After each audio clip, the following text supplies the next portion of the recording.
was scared. I was processing. I wasn't thinking clearly. You were thinking clearly enough to call a broker. You had lunch with a financial advisor. My wife's family hosted my farewell dinner. They didn't know I owned the venue. I stood outside the private dining room at Carver & Crown and listened to my wife laugh at something her brother said about the beach house, and I let her finish before I walked inside and took my seat at the head of the table they had decorated in my honor. The flowers were white. 43 white roses, one for each year of my life, arranged in a crystal vase my mother-in-law had brought herself. The card attached read, "For Eldwin, with all our love." I counted the roses because I needed something to do with my hands, and because the man who managed this venue had sent me a text 11 minutes earlier confirming that the private dining room's audio system was recording everything at exactly the quality I had specified when I booked it under the name of my holding company 3 weeks ago. They did not know I owned this building. They had never asked what Carver & Crown Holdings actually held, and I had never told them. I need to go back 14 months, because nothing about that dinner makes sense without the Thursday afternoon when Dr. Anselm Price sat across from me in his office and told me the mass on my pancreas was likely malignant, and that we would know more in 2 weeks. Corliss was with me. My wife of 9 years sat in the chair to my left and held my hand, and I felt her grip tighten, and I believed that grip meant what grips from a spouse are supposed to mean. I was wrong about that. The follow-up 2 weeks later determined that what Dr. Price had identified as a likely malignant mass was, in fact, a rare but benign cyst. Not cancer, not a death sentence, a condition that required monitoring and a change in diet. I drove home from that appointment feeling the specific, disorienting relief of a man who has already said goodbye to his own life and is now being handed it back. I did not tell Corliss immediately. She was at her mother Vernet's house when I called, and she didn't pick up, and I left a voicemail that said simply, "Good news. Call me." But before she called back, I had a conversation that changed everything.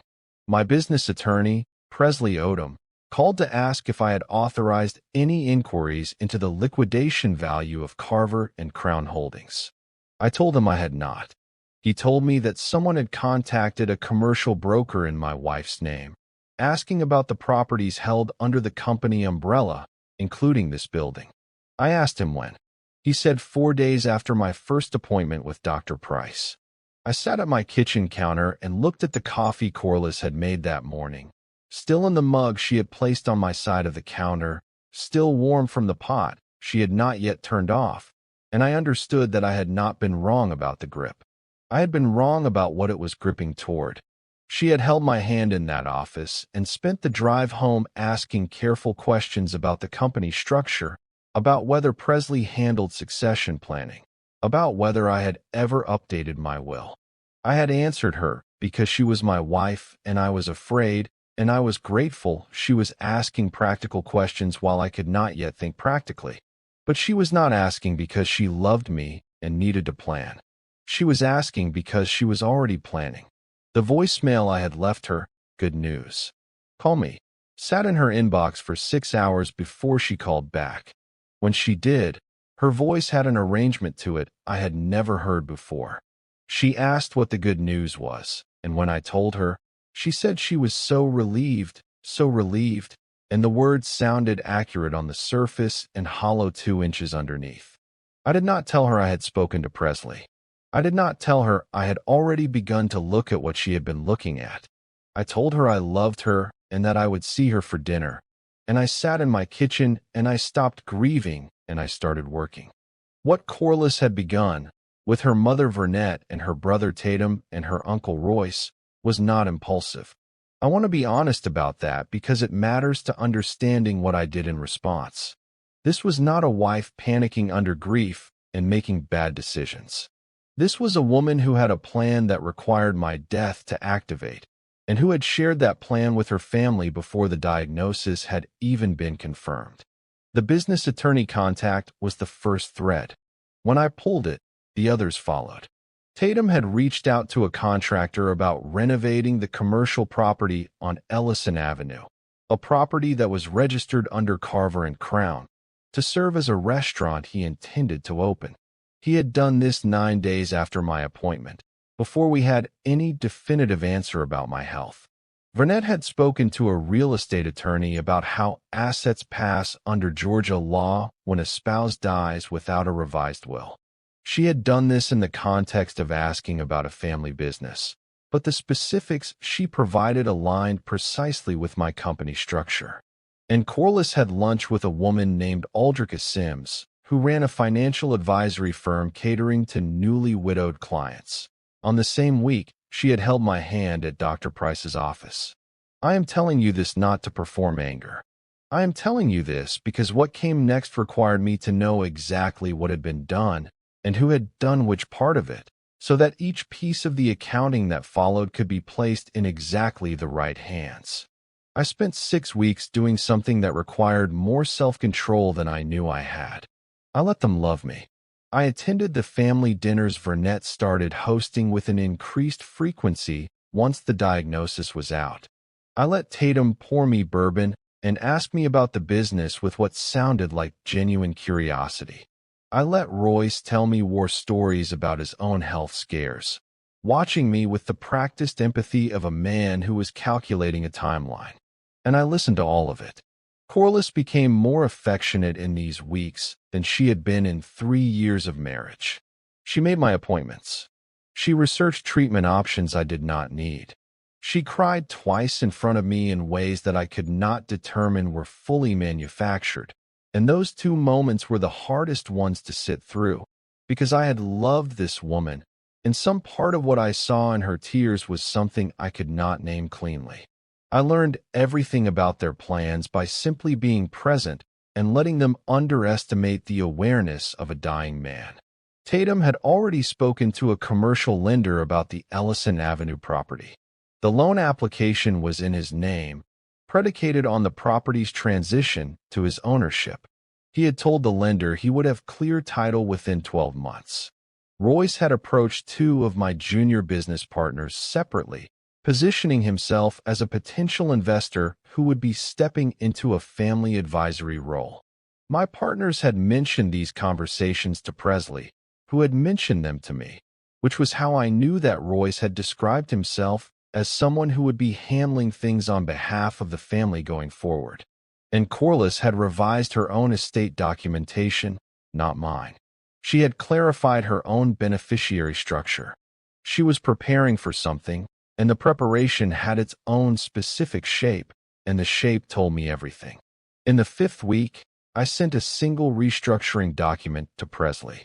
I removed every mechanism by which Carver and Crown holdings could be accessed or dissolved without a specific password and secondary authorization from a designated co-trustee. The co-trustee I named was my sister, Idella. Corliss did not know Idella, and I had repaired our relationship 18 months earlier, after years of distance. She had never asked about Idella because she had decided Idella was not relevant to her future. That was the first victory. Small, quiet, and invisible. Tatum's loan application hit a structural problem in week 8. The lender he had approached ran a title search on the Ellison Avenue property as part of their due diligence, and the search returned a flag indicating that the property's holding structure contained a clause preventing transfer outside a designated trust without the consent of all named trustees. The clause had existed since I formed the company. Tatum had not known to ask about it. Corliss had not known to tell him. The lender placed the application on hold. Tatum called Corliss. I was in the next room. I heard the specific way his voice shifted when he described the problem, and I heard the specific way her voice shifted when she tried to reassure him. The shift in her voice was the sound of someone realizing the plan had more resistance than anticipated. Royce's approach to my business partners produced its own problem. Presley sent both partners a quiet, formal communication reminding them that any discussions about the company's future leadership, advisory structure, or investment access were required by the operating agreement to be disclosed to the board and logged. The communication did not mention Royce by name. It did not need to. Both partners stopped taking his calls. In the 9th week, Corliss asked me about the will. I told her I had updated it. I told her everything was in order. I told her she did not need to worry about that. I watched her face move through 3 expressions in 4 seconds, and the third one settled into something that was not comfort. That same week, I booked Carver and Crown's private dining room for a date 8 weeks out, under my holding company, for an event I listed as a private celebration dinner. I had my venue manager, a man named Garvis, handle all communications with the family when they reached out to confirm and arrange details. Garvis knew me. He did not know the full scope of what was happening. He knew only that the booking had come from the company and that I wanted the audio and visual systems in the room to be fully operational. The family had proposed the farewell dinner. I had already reserved the room. I let them believe they had arranged something for me. If this story is landing where you didn't expect, hit like and subscribe. There's more coming, and you don't want to miss the confrontation. I want to tell you about a woman named Clemmy Burrows. She sat across from me at a business networking event in week 11. A woman in her late 50s with a firm handshake and a way of holding eye contact that meant she had spent decades making sure people did not dismiss her before she finished speaking. She introduced herself as a forensic accountant who specialized in estate and business fraud cases. I had not arranged to meet her. She was simply there. We talked for 40 minutes, and somewhere in that conversation she said, "The hardest thing about the work I do is that by the time I get called in, the person who built something has usually already lost it. I'm not there to restore it. I'm there to document the loss officially so it can matter in court." She said it about her clients. But I heard it as a description of where I was headed if I did not move carefully. I sat in my car after that event for 22 minutes. Clemmy had not done anything to me. She was not part of what Corliss had built.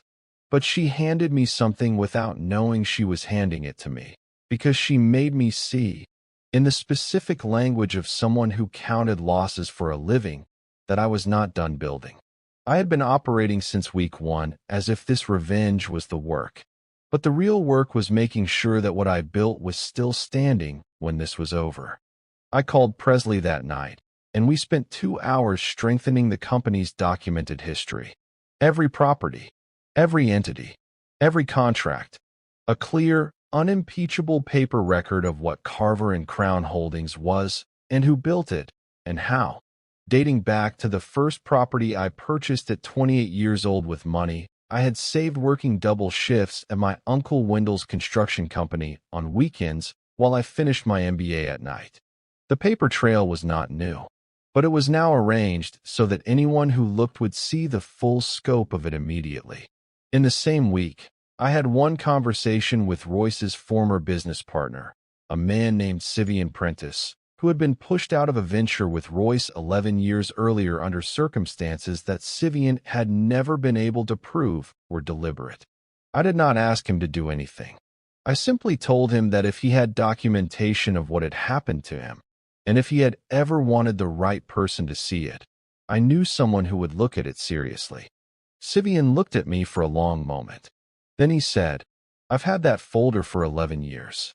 The family now knew something was resistant in the plan, but they did not know why or where the resistance was coming from." Vanette had begun making calls to verify information Tatum had given her about the property. Corliss had asked me twice in the same week whether I had spoken to Presley recently. Both questions were delivered in a tone of casual inquiry that had nothing casual behind it. In the third question, she asked if I had ever considered bringing someone from the family into the business in a formal capacity.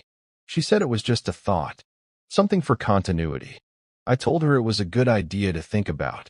That answer kept her from panicking for exactly the time I needed. The night of the dinner, Garvis texted me at 6:14 p.m. to confirm that the full guest list had arrived and that the room system was running. He sent me the first 3 minutes of audio as a check.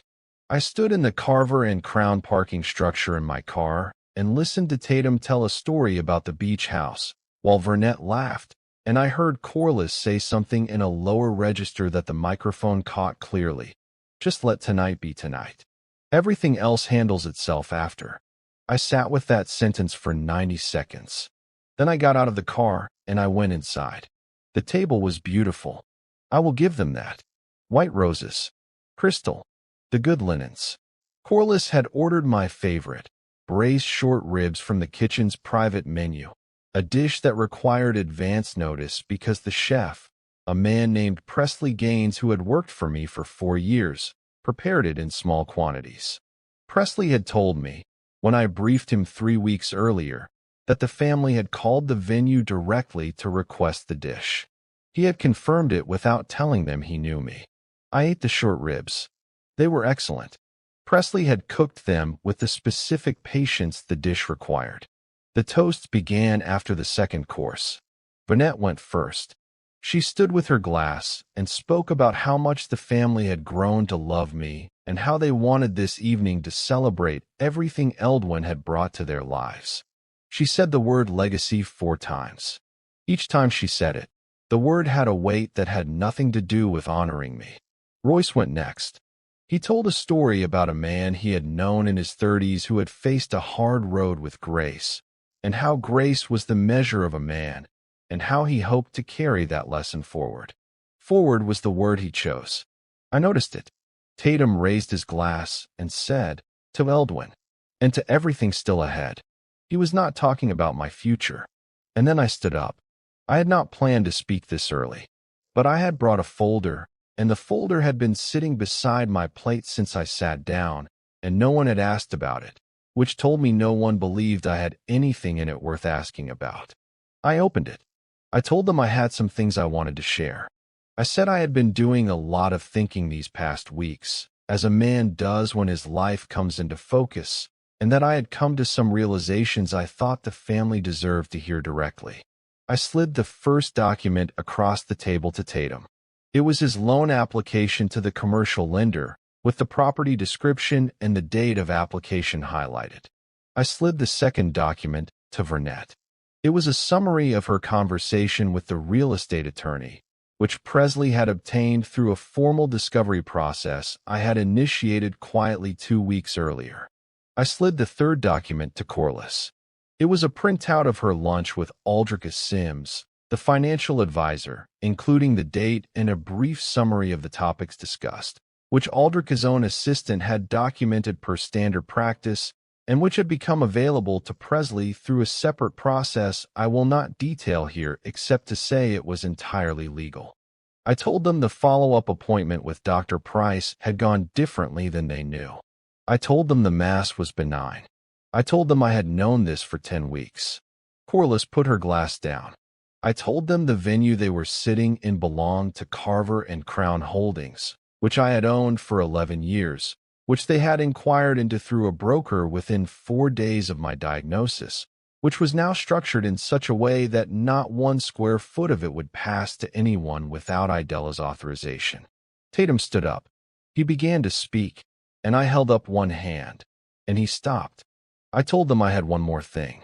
I pulled out the final document in the folder and placed it in the center of the table. It was Sivian Prentice's documentation of what Royce had done to him 11 years earlier, forwarded to 3 members of Royce's current business community and the licensing board for his commercial real estate practice, with Clemmy Burrows listed as the forensic contact for any follow-up inquiries. Royce looked at that document for a long time without touching it. Corliss followed me into the corridor outside the private dining room. The door closed behind her, and the sound of the room went away. She began with, "Eldwin, this is not what it looks like." I said nothing. She said, "I was scared. I was processing. I wasn't thinking clearly." I said, "You were thinking clearly enough to call a broker." She said, "That was one call. That was one moment of, I don't know." I panicked. I said, "You had lunch with a financial advisor who specializes in widowed clients 8 days after my appointment." She stopped. She tried a different arrangement of the same words. I had not been there. I had not been present for her fear. She had needed to think about the future. She had needed to protect herself. She had needed. I said, "You needed me to die on the schedule you were already planning around." She said, "That is not fair." And then, quieter, "I do love you." I looked at her. I had known this woman for 11 years. I had watched her sleep. I had been in a hospital waiting room with her when her father was sick. I had eaten her cooking and told her the truth about it, even when the truth was not flattering. And she had done the same for me. And there had been years in this marriage that were real. I said, "I know you do. I think you love me, and you were also planning to take everything I built. I think both of those things are true. And I think that's the worst version of this. Because if you had simply been greedy, I could understand that cleanly." She started to say something else. Her voice broke in the middle of the first word. I said, "I'm done, Corliss." I went back into the dining room, picked up my folder, thanked Presley for the short ribs, and left. She was still in the corridor. I did not look back. I drove to Idela's house because I did not want to be alone in mine, and because Idela was the person who had known me before I owned anything worth taking. She made coffee, and we sat at her kitchen table, and she did not ask me how I was feeling because she knew how I was feeling. She asked if I was hungry, and I told her Presley had fed me well, and she said good in the quiet way our mother used to say it, and that almost finished me. I told her it had gone the way I planned. She said, "And?" I said, "And I'm sitting in your kitchen at 10:40 at night." She wrapped her hands around her mug.